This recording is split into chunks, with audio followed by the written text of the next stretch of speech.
Julien Green est né à l'orée du XXe siècle en 1900, il est mort pratiquement à la fin en 1998. Cet Américain, qui est né à Paris, a développé en français une œuvre en prose tout à fait considérable, dans un style d'un classicisme de feu, avec une langue à la fois tenue et ardente. Pourquoi parler de Julien Green à l'esprit des lettres ? Eh bien, non seulement parce qu'il a une immense qualité littéraire, mais parce qu'aussi son œuvre révèle une profondeur spirituelle qui fait de Green un des plus grands écrivains catholiques du XXe siècle en France, à l'égal d'un Bernanos ou d'un Claudel. Alors pour connaître Julien Green, on peut commencer par lire son autobiographie.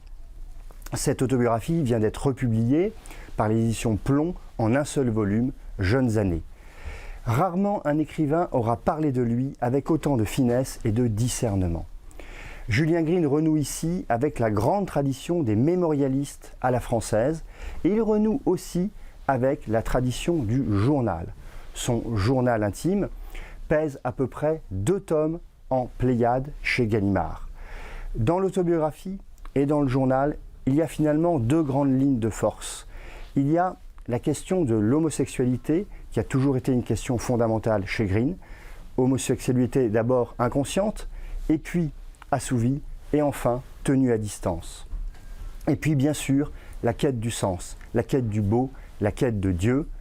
Ce jeune homme protestant se convertit au catholicisme, un catholicisme qui reste encore assez puritain, et puis il y a l'éclipse de la foi, et enfin il y a le retour à une vraie relation avec le Seigneur, et le retour à l'Église dans une grande fidélité au catholicisme.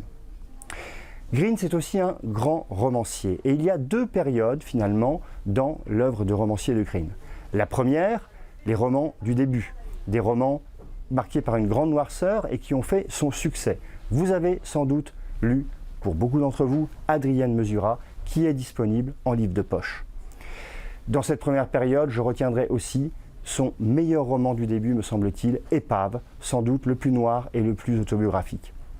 Et puis la deuxième période, des romans beaucoup plus marqués par le christianisme, par la question de la conversion, une tétralogie admirable qui commence par Moïra, un livre passionnel qui est peut-être le roman par lequel il faut commencer pour découvrir le Green romancier, qui continue avec Le Malfaiteur et Chaque homme dans sa nuit, 2 livres tout à fait magnifiques sur l'histoire de la conversion et autour des thématiques de l'homosexualité, et enfin l'autre grand roman d'amour qui est peut-être le plus beau roman de Julien Green. Ces 4 livres sont disponibles dans un volume des éditions de la Pléiade.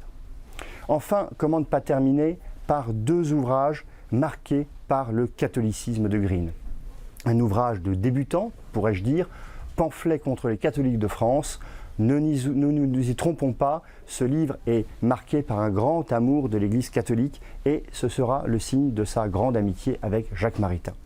Et puis, à la fin de sa vie, Frère François, un admirable livre sur François d'Assise, peut-être le plus beau livre jamais écrit sur François d'Assise, qui est aussi en creux un autoportrait de Julien Green. Lisez Julien Green ou relisez-le. Je crois profondément que c'est ce que la littérature peut apporter de plus beau et de plus grand.